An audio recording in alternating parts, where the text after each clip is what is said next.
పదవి స్వలాభం కన్నా ప్రజల శ్రేయస్సే ముఖ్యమని మాజీ మంత్రి శిల్పా మోహన్ రెడ్డి అన్నారు. ప్రజల క్షేమం కోసమే పార్టీ మారాలని నిర్ణయించుకున్నారని చెప్పారు. 3 ఏళ్లలో ఏ ఒక్క అభివృద్ధి జరగలేదని, జరుగుతుందన్న నమ్మకం కూడా లేదని అన్నారు. కార్యకర్తల కోరిక మేరకే పార్టీ మారుతున్నామని చెబుతున్న కర్నూలు జిల్లా సీనియర్ నాయకులు శిల్పా మోహన్ రెడ్డితో మా correspondent Lokesh face to face.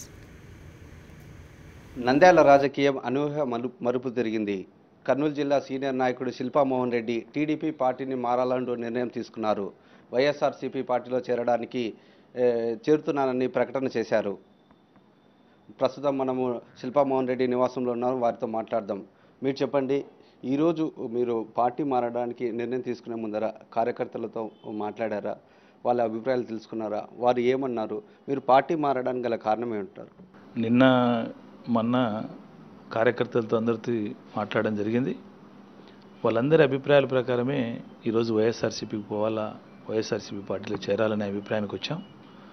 ముఖ్యంగా తెలుగుదేశం పార్టీలో 3 వర్గాల ద్వారా ఇబ్బంది పడి కాన్స్టిట్యున్సీలో ఏమాత్రము అభివృద్ధికి మరి ఆమడ దూరంలో ఉంటూ ఆ పార్టీలో మనుగడ సాగించలేము అనే ఒక ఆలోచనతో, అదేవిధంగా మరి అధిష్టాన వర్గం కూడా అలసత్వము నిర్లక్ష్య ధోరణితో మరి విసికి ఈరోజు అందరం కూడా, ఎందుకంటే ఇక్కడ ఉన్నటువంటి 3 వర్గాలు ఏదైతే మంత్రి గారు కావచ్చు, అదేవిధంగా మాజీ మంత్రి ఫరూక్ గారు కావచ్చు, ఎస్పీ రెడ్డి గారు కావచ్చు, మరి వాళ్ళు కూడా వివిధ ప్రకటనలు ఇస్తూ వచ్చారు.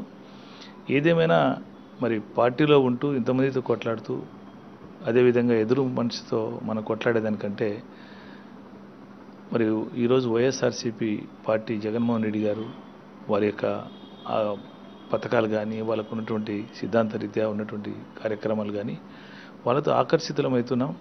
రెండోది మా గురువు గారు ప్రీతమ దివంగత నేత రాజశేఖర రెడ్డి గారు.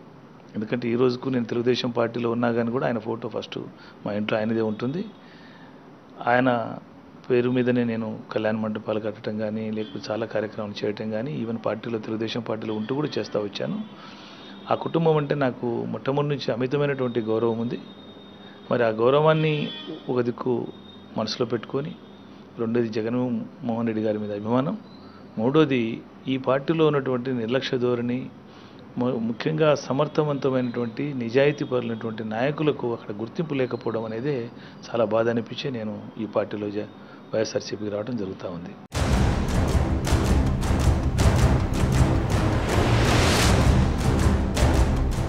ఇప్పుడు ఒకటి పర్టికులర్గా కారణం అంటూ ఏం లేదు, కానీ కార్యకర్తలందరూ నలిగిపోతూ ఉన్నారు.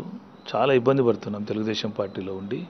ఇన్ని వర్గాల ద్వారా రోజు మా కౌన్సిలర్స్ కానీ, సర్పంచులు కానీ, ఎంపీటీసీలు కానీ, జెడ్పీటీసీలు కానీ, చైర్మన్ గారు కానీ వీళ్ళంతా ఇబ్బంది పడుతూ ఇక్కడ ఉండేదానికంటే బయటికి పోవటమే మంచిది. మన ప్రతిపక్షంలో 2 ఏళ్ళు ఉంటే మనం కూడా అక్కడ ఉన్నటువంటి ఇబ్బందులు కష్టాలు కూడా తెలిసి రేపు ఫైట్ చేస్తే కూడా ప్రజల్లో గుర్తింపు వస్తుంది తప్ప ఇక్కడ ఉండి దిన్నం కొట్లాడి పార్టీని, ఏ పార్టీలో ఉన్నా ఆ పార్టీకి న్యాయం చేయాల్సిన బాధ్యత మనకు ఉంటుంది. తెలుగుదేశం పార్టీలో ఉంటే తెలుగుదేశం పార్టీకి చేయాలి, వైఎస్ఆర్సీపీ ఉంటే వైఎస్ఆర్సీపీ చేయాలి. కానీ తెలుగుదేశం పార్టీలో సేవ చేసే అవకాశాన్ని మనం కోరుకున్నా వాళ్ళు కల్పించటం లేదు. రెండోది నిర్లక్ష్య ధోరణి, అలసత్వము, వాళ్ళు కొంత చెప్పినా కానీ కూడా ఏమాత్రం పట్టించుకోకపోవటం అనేది మనిషికి బాధ అనిపిస్తూ ఉంది. ఆ పరిస్థితుల్లో పార్టీ పెడతా ఉన్నాం.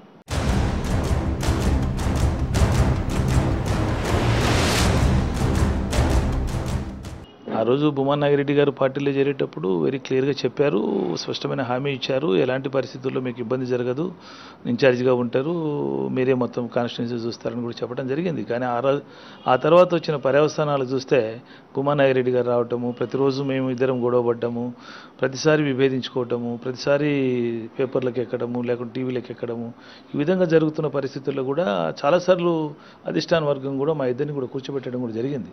కానీ నేను ఒకటే చెప్పాను, నాకు క్యాడర్ ఇంపార్టెంట్, ప్రజలు ఇంపార్టెంట్, నియోజకవర్గం ఇంపార్టెంట్. వాళ్ళకు అన్యాయం జరిగినా, వాళ్ళకి ఇబ్బంది జరిగినా నేను ఎటువంటి పరిస్థితి చూస్తూ ఊరుకుంటే ప్రసక్తి లేదు. అది భూమన్ నాగిరెడ్డి కావచ్చు, ఇంకోరు కావచ్చు. మరి భూమన్ నాగిరెడ్డి గారు వైఎస్ఆర్సీపీ నుంచి తెలుగుదేశం పార్టీలో చేరినటువంటి అఖిలప్రియ గారి కుటుంబానికి, లేకుంటే భూమన్ నాగిరెడ్డి గారి కుటుంబానికి ఇవ్వటం న్యాయం కాదనేది నా అభిప్రాయం.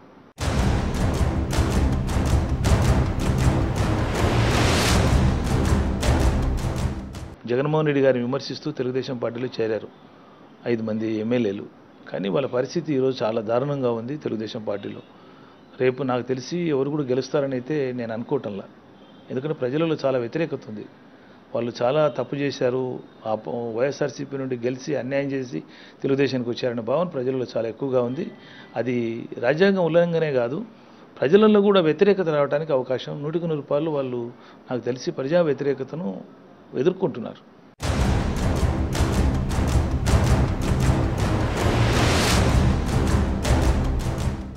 నేను పార్టీ మారేటప్పుడు పవర్లోకి రావటం, నేను పవర్ పార్టీకి కానీ ఇంకో పార్టీ కోసం నేను రావటం లేదు. నేను పవర్ లేని పార్టీకి, ఇబ్బందులు ఉన్న పార్టీకి, ఈ తెలుగుదేశంలో పవర్ ఉంటూ నేను ఆ పార్టీలోకి పోవాలని భావిస్తా ఉన్నా.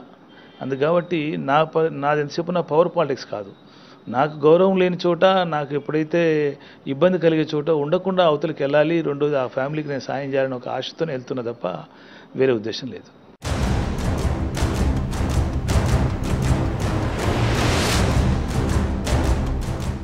రాజశేఖర రెడ్డి గారు ఎంతున్నా కానీ కూడా ఒక గొప్ప లీడరు.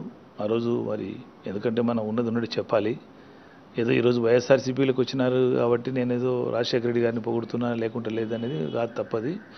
ఏదేమైనా కానీ కూడా రాజశేఖర రెడ్డి గారు చాలా గొప్ప పనులు చేశారు. ఇరిగేషన్ విషయంలో కానీ, రైతాంగ విషయంలో కానీ, ఈ మహిళల విషయంలో కానీ, నిరుద్యోగుల విషయంలో కానీ, ఎడ్యుకేషన్ విషయంలో కానీ, ఆరోగ్యశ్రీ విషయంలో కానీ చాలా హెల్ప్ చేయడం జరిగింది.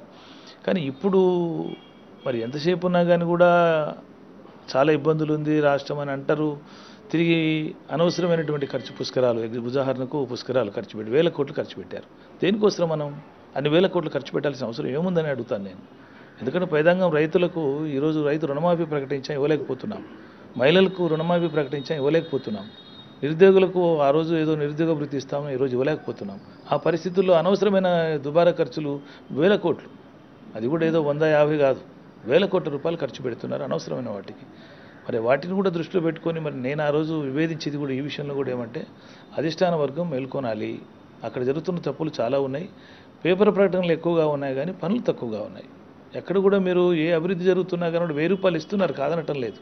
1000 రూపాయలు ఇచ్చడం ఒకటే తప్ప మిగతాది రైతులకు రుణమాఫీ పూర్తి చేయలేకపోతున్నాం. అదేవిధంగా మహిళలకు పూర్తిగా ఈరోజు వరకు డాక్రా మహిళలకు పూర్తి రుణమాఫీ అందజేయలేకపోయినాం.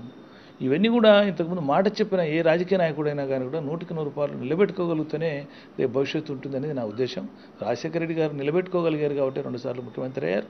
మరి నాకు తెలిసి వీళ్ళు తప్పు చేస్తున్నారు తెలుగుదేశం పార్టీలో. ముఖ్యమంత్రి గారు కూడా, చంద్రబాబు నాయుడు గారు కూడా అర్థం చేసుకోవాలి.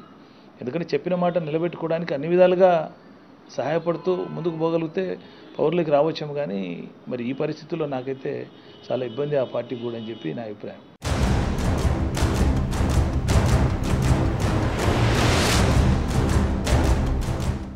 రాజశేఖర రెడ్డి గారు ఎవరినైనా అఫెక్షన్గా మనిషి దగ్గరకు తీసుకుంటాడు, మనిషి అఫెక్షనేట్గా ఉంటాడు, ఆప్యాయతగా ఉండే మనిషి, చాలా రైతాంగానికి సంబంధించినటువంటి ఒక గుణం ఉన్నటువంటి మనిషి.